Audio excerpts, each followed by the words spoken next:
guys? It's Isaiah from Not a Historian with some more history about the Soviet Union and the Cold War in general. Last time we left Stalin as he was implementing his 5-year plans and his many other reforms for the Soviet Union. Today we're going to see what happens after that. Now, immediately after Stalin's reforms comes World War II, in which 40 countries all over the world were involved, and the Soviet Union was one of its most major participants. And so today we're going to see how the Soviet Union fought World War II, and what happened during that period of time. So 1939, exactly where we left off last time, is where Mr. Funny Blood-Soaked Mustache Man comes in. And he and his Nazi Germans have been breaking the Treaty of Versailles, which had ended World War I, by occupying territory that he shouldn't occupy, expanding his army, reinstating an air force, and annexing land that he shouldn't be annexing. All the while playing innocent. You know, they want us here. The Austrians are ethnic Germans. We can go in. And the Sudetenland people, they're also ethnic Germans. But they belong in Germany. Heck, the Allies even signed a treaty in 1936 with Hitler, saying that he would not annex any more land after Sudetenland. Except he did. Now, Hitler knew that a world war was going to come. And he didn't want to be fighting the Western powers in the West and the Soviet Union in the East. And the Soviet Union was pretty much bound to fight the Germans. They were on opposing sides of the ideological and political spectrum. So in 1939, Hitler and Stalin signed a treaty known as the Molotov-Ribbentrop Pact. It was a kind of a non-aggression pact in which Germany agreed not to attack the Soviet Union, and the Soviet Union promised not to attack Germany. Germany would have access to Soviet resources, and the two would divide up Poland in between them. And in September 1939, that is exactly what they did. Germans charged into Poland full speed on September 1st. 2 days later, the UK and France declared war. The Poles fought a fighting retreat, trying to get back to their capital at Warsaw where they could regroup. And they appealed to the Soviet Union for help, but no help came. Soviet troops charged across the border just as the Poles were getting pinned by the Germans in the east. And in the end, they were crushed. And then the Germans went off and did whatever they did with the Allies, while the Soviet Union did whatever it did with Finland. And this so-called Winter War was a huge embarrassment for the Soviets. And although they won, they did face some serious resistance. Because you see, the Soviet troops had marched into Finland thinking that this is going to be a piece of cake. It's going to be so easy, the Finns won't stand a chance. In the end, though, the Finns did stand a chance. And apparently, the Finns could ski and the Soviets could not. And when the Soviets were hiking through the snowy Finnish terrain, the Finns skied down the slopes, shooting their rifles at the same time, and even defeating the Soviet soldiers once or twice. However, the Finns were forced to sue for peace, as they cannot resist the might of the Soviet army for a very long time. And Russia got some territorial gains in Finland, as well as in these areas highlighted in blue. And then the Allies did their dance with Germany, having a good time, right? Yeah. And it was here that Hitler had an idea. Drawing on his belief that the Slavs and Jews living in the Soviet Union were inferior compared to the Aryans, white people with blonde hair and blue eyes, and the fact that Stalin was getting too close to the oil fields in his ally, Romania, he decided that it was high time that he attack the Soviet Union because he really needed that oil. And so, in June of 1941, wait, stop. Hitler wants to take a detour. There's some minor issues in the Balkans that need to be taken care of. Yeah, okay. Alright, now Hitler's ready. In June of 1941, Hitler's ideological views overtook his political strategy, and he invaded the supposedly inferior nation on its eastern border. And his German tanks and infantry moved with lightning speed, sweeping through the western USSR. And they kept doing this with the Soviet Union's troops. Yeah.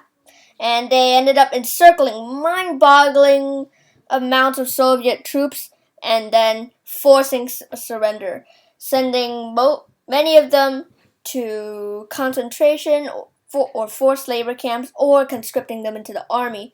Not long after the Germans first advanced into the Soviet Union, they reached the city of Leningrad, modern-day St. Petersburg, a strategic port sandwiched between the Gulf of Finland and Lake Ladoga. And their attack on the city turned into a 4-year-long grinding siege, one of the bloodiest in the history of warfare, which cost millions of lives, both Russian and German. It was horrible. However, by October, the Germans had reached Moscow, and it was over. But then, as Oversimplified put it got cold. Stupid cold.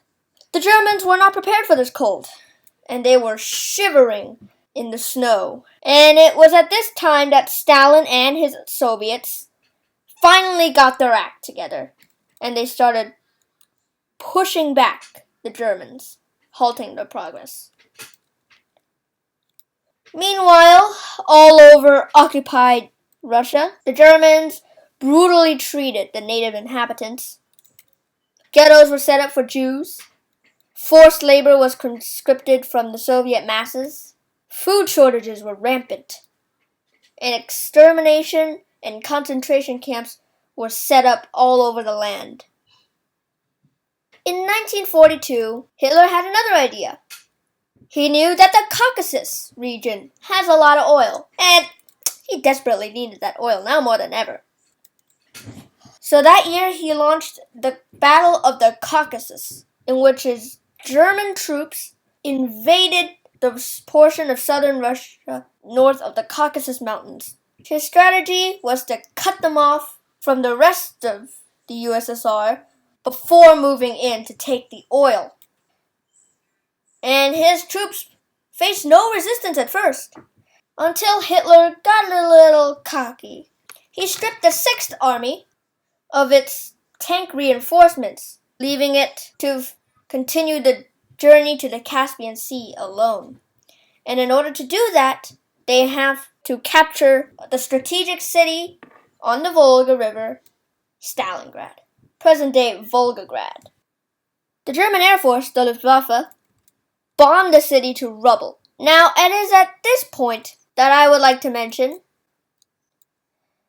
that during the initial German invasion, the Soviet workers moved their industries, moved their factories, all of their factories, their entire industrial capacity, east to Siberia,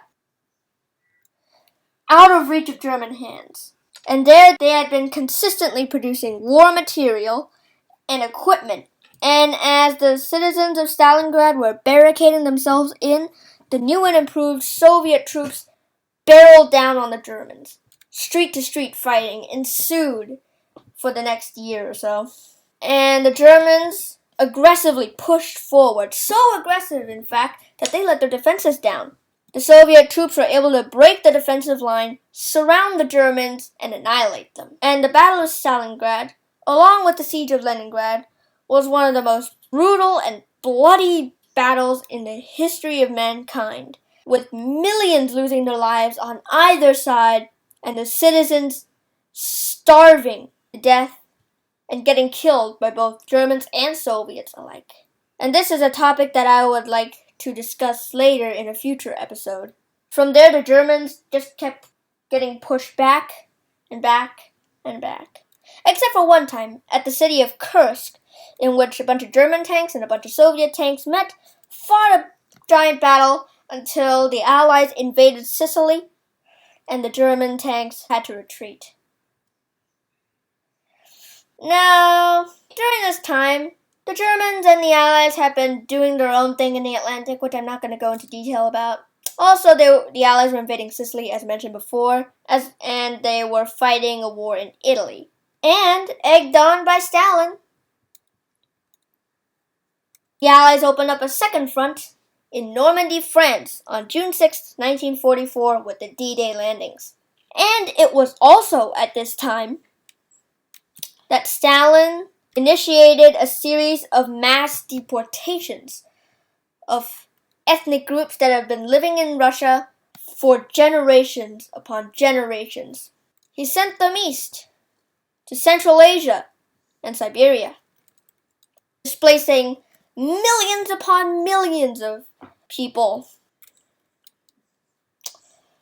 In 1944, the Soviet Union launched Operation Bagration, the largest Allied offensive of the war, in which they took back land in the Baltic states, and Belarus, and even advanced a little into East Prussia and Poland.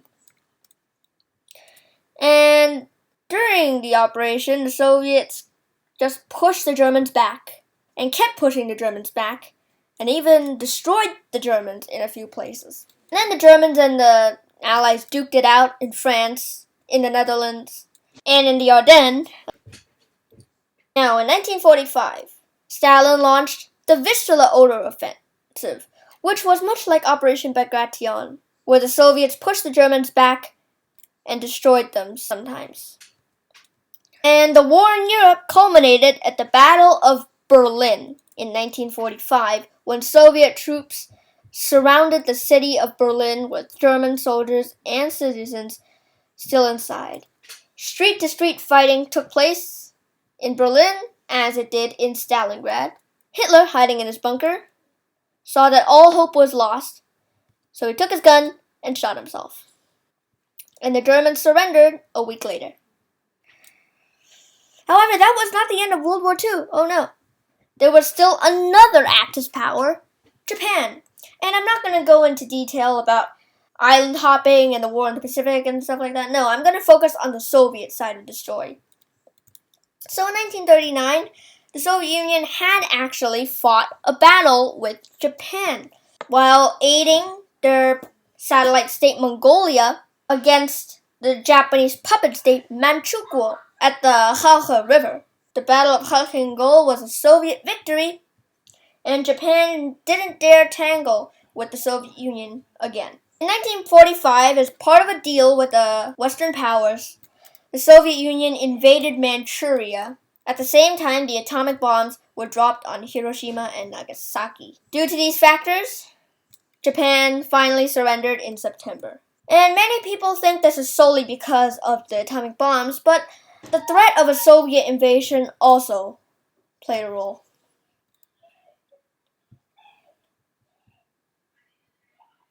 Thank you so much for watching. Please like this video and subscribe if you haven't done so, and click that notification bell so you don't miss any of my new videos, and leave a comment. What did I leave out? What should I talk about in the future? I am not a historian, so please feel free to criticize me for anything that I said wrong, and I'll see you again next time.